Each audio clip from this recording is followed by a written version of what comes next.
And now, ladies and gentlemen, I know you'll enjoy Well, the if balance that's the of way our... you feel about it, you can keep it. Musicians. What's the matter now, Frank? Look at that band. Looks like a group picture of a family of cannibals. I think that drummer has prehensile toes. That means monkey. I looked it up at rehearsal. What happened, Frank? Well, I should have known better. I never met a saxophone player yet who wasn't as hard a footpad. What happened? A few minutes ago, I was walking in the corridor looking for a place to put my script when I noticed this saxophone player talking to a very beautiful girl. I might have known it would be this. As soon as I saw them, I was struck by the tableau. The girl, a lovely, lissom flower. Mm-hmm. The saxophone player, a toad. I accosted the fellow, thrust a dollar bill into his hand, and asked him to get me a cigar. Oh, you felt a nerve? Yes. To smoke? Yeah, well. But imagine my surprise when the fellow was gone to find I was standing with his girl beneath a spray of mistletoe. Oh. Well, being of a superstitious turn of mind, I set to work. And when the saxophone player returned, he found me bussing his fair companion. Bussing her? Yes, a Chaucerian word meaning kiss. Unfortunately, the musician hadn't studied Chaucer and immediately began making a disgusting scene. Well, I should think he would. What? Send a man for a cigar, and when he comes back, he finds you kissing his girl. I hope he got his revenge. He did. He kept my change. Well, serves me right for trusting a musician. In the future, I'll... What's all the noise about? What's going on? This man ruined my client's hat. No, I'm sorry, sir, but we're broadcasting. What's going on here? I have a perfect right to come in here. Am I addressing Mr. Morgan? You have that honor, Mr. Fritz Metal, sir.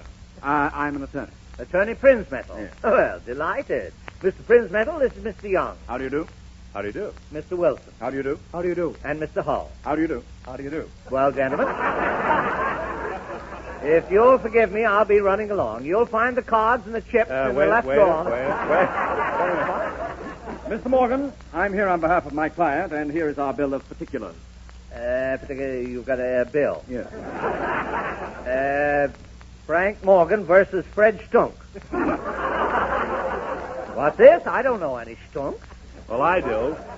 Frankie represents the fellow whose hat you ruined last week with a Calcutta egg trick. Remember? Oh, don't bother me with mundane affairs today. It's not mundane, it's Thursday. Stay here, Ma. Read the bill of particulars, Mr. Morgan. Oh, well, that won't be necessary. Here's $5 for the man's hat. Thank you.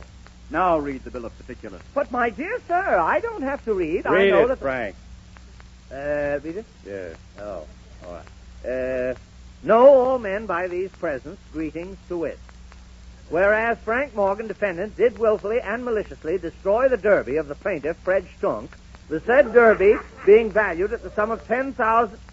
$10,000 for a derby? He used it on the end of his trombone.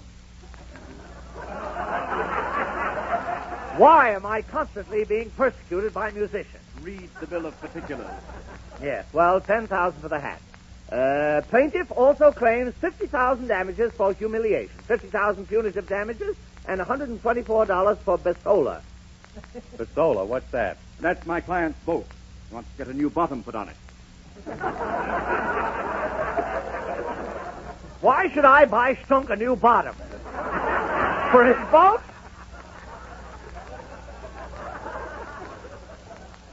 There's no harm in asking. Read the rest of the complaint. All these damages are claimed by plaintiff because of defendant Morgan's action in performing the Calcutta hat trick on December 8th, 1938, when he put it... ruined plaintiff's suit by putting the stout milk sugar in the... Mr. Attorney, this whole thing is irrelevant, incompetent, and impotistic.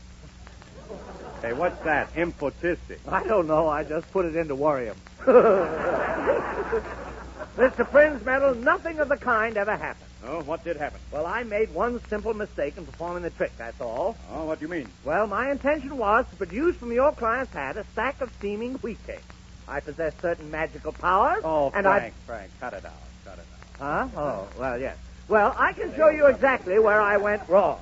Do you mind if I borrow your hat? Wait a minute. Thank you very much. Oh, just hold the hat. Oh, now, Frank, not again. Now, you see, what I did last Thursday was to take the 2 eggs and break them like this.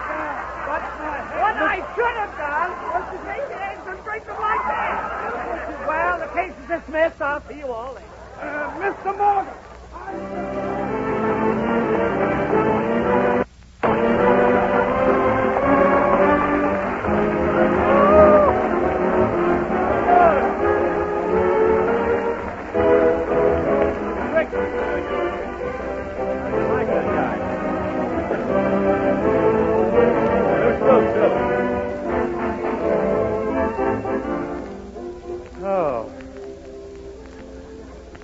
Oh, what have you got there, Warren?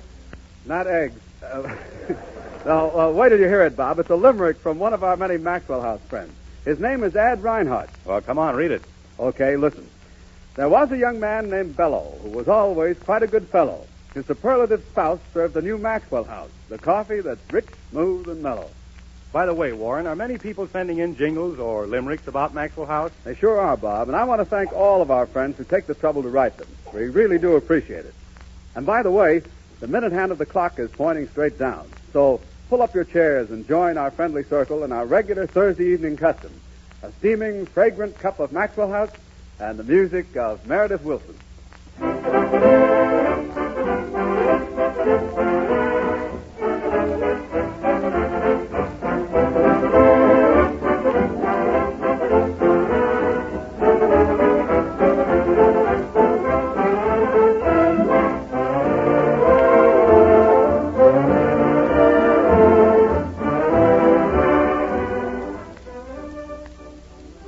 Now pause briefly for station identification.